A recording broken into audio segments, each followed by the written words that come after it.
Saya sebenarnya dokter ortopedi konsultan sport injury ya. Jadi ya sebenarnya kalau kasus-kasus olahraga, kalau dia sudah cedera, kemudian dia ditangani non operatif, kemudian dia tidak memberikan hasil, biasanya baru dikonsulkan ke saya. Jadi saya sebenarnya lebih kepada proses pembedahannya.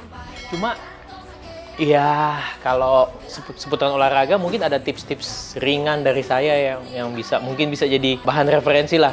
Tips-tipsnya sederhana, tapi karena dia sederhana ya lebih mudah kali diikuti. Ini menurut saya ya.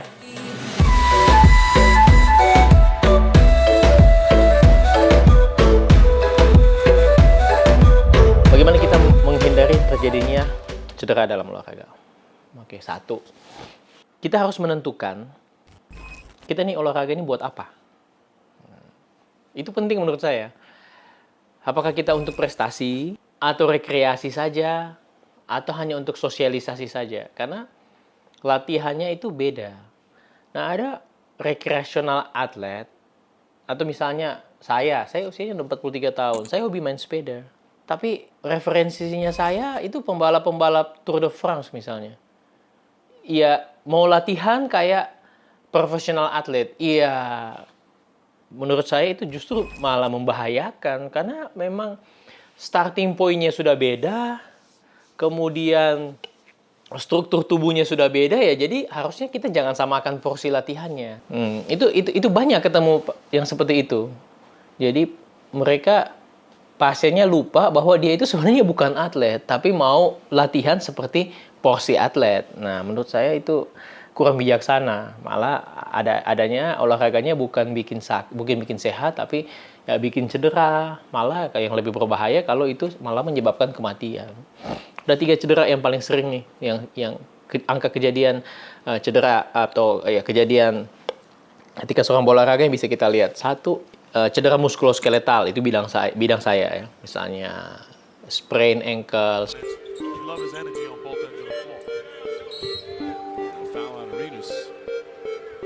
strain, kemudian cedera ligamen atau fraktur atau patah tulang.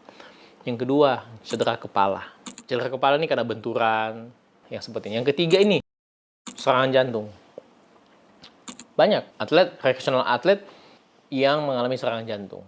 Itu yang mungkin perlu kita waspadai. Jadi satu, tentukan kita ini olahraganya buat apa. Nah, kemudian yang kedua, sudah disampaikan tadi ya, kita perlu self control lah. Misalnya pemain sepak bola kemudian karena melakukan profesinya, atlet ini melakukan olahraganya kemudian dia meninggal di atas lapangan karena serangan jantung, menurut saya itu wajar karena itu memang resiko dari profesinya.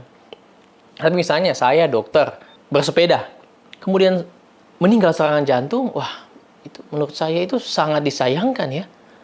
Karena pertama saya bukan atlet, jadi ya memang saya olahraganya juga untuk sehat, bukan untuk prestasi. Nah, itu harus kita kontrol, jadi self control itu penting. Kalau udah sepedaan, pakai monitoring heart rate-nya udah tinggi ya istirahat, kan bukan atlet. Nah, self control. Yang ketiga, menurut saya penting bagi kita, jadi sudah tentuin tadi ya, tentukan tujuan olahraga, sadari siapa diri kita. Kita ini siapa sih?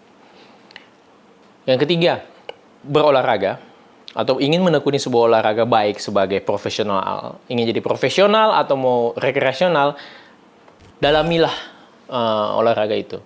Artinya kita, apalagi kalau memang dia rekreasional atlet, misalnya saya waktu itu pas COVID belajar bersepeda, saya mesti, kalau saya baca, cari tahu informasi bagaimana bersepeda yang baik dan benar, kemudian posisinya, macam-macam lah.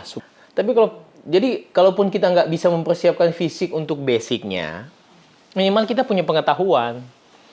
Oh, begini tuh kalau sepeda. Oh, begini tuh kalau jogging. Bagaimana mengukur. Misalnya kita ingin olahraga untuk turunkan berat badan. Nah, itu ada caranya. Misalnya kita lari di zona 2, istilahnya zona 2, heart rate zona 2. Ya udah, lari di situ. Hati-hati ini kalau udah heart rate-nya udah di zona 4. Nah, itu. Sehatnya berapa lah? Ini untuk rekreasional atlet, beda sama profesional atlet. Kadang-kadang ada teman-teman yang misalnya sepeda atau lari ya, heart rate-nya udah tinggi banget, tapi dia nggak mau istirahat karena gengsi. Nah, ini atlet ini. Jangan nanti udah serangan jantung baru. Gitu. Jadi ya kalau kita lari, kalau heart rate udah tinggi ya istirahat lah. Kalau Anda ingin mulai lari misalnya, bacalah teori tentang bagaimana berlari yang baik. Berlari yang baik, landing footnya seperti apa, kemudian pemilihan sepatu lari seperti apa, profil. Bahkan kalau memang punya cukup dana, ya mungkin kita perlu melihat anatomi tubuh, anatomi kaki, biar kita tahu posisi-posisi kaki kita ketika melakukan lari itu seperti apa. Nah, itu jadi cari informasi sebanyak mungkin supaya kita aman dalam melakukan olahraga, apalagi ya untuk recreational atlet. Yang keempat nih, menurut saya yang penting nih, usahakan selalu warming up sebelum kita melakukan olahraga. Kenapa? Karena warming up itu tujuannya, memang yang tujuannya satu, mencegah kita dengan cedera, yang kedua ya mempersiapkan fisik untuk masuk dalam sebuah aktivitas yang berbeda. Ya, misalnya kita seharian kerja, kemudian sore-sore main futsal sama teman-teman. Nah, ini saya sering ketemu pasien-pasien yang nggak warming up, langsung pakai sepatu, ganti baju, cuma lipat-lipat kaki aja, peregangan sedikit, lari-lari sedikit, udah langsung masuk lapangan bermain. Cedera. Warming up itu penting sekali, karena itu akan mengaktifasi, itu mencegah cedera. Kemudian dia dengan cara bagaimana dia itu mengaktifasi tubuh kita, muscle kita untuk bereaksi, jantung untuk bereaksi. Jadi kita warming up dulu, heart rate kita mulai naik gitu ya. Kemudian kalau kita warming up, kita juga melatih koordinasi otot, koordinasi tubuh kita, gerakan-gerakan yang kita akan lakukan sebelum kita terjun ke lapangan. Misalnya kita pemanasan dulu biar koordinasinya bagus, proprioception-nya bagus. Nah, banyak pasien yang saya ketemu itu nggak warming up, langsung olahraga. Pendinginan, jangan lupa. Recovery itu penting. Nah, recovery itu macam-macam, bisa di googling aja ya. Kak, seperti apa kita recovery? Recovery itu harus kita lakukan pasca kita berolahraga. Ya, banyak juga, ya, terutama recreational atlet yang tidak melakukan itu. Nih, yang terakhir mungkin yang perlu kita lakukan. Selalu porsi olahraga kita itu jangan sampai akhirnya intinya itu bikin kita jadi sakit ya. Jadi kita mesti tahu kapan kita beristirahat. Kapan kita tahu kapan kita beristirahat. Ada banyak metode untuk mengukur itu, baik untuk heart rate, melihat metode rest heart rate, atau yang paling sederhana itu adalah listen to your body. Jadi tubuh kita kalau capek dia kasih tahu kok. Dia butuh istirahat itu dia kasih tahu. Nah, itu jangan dilawan.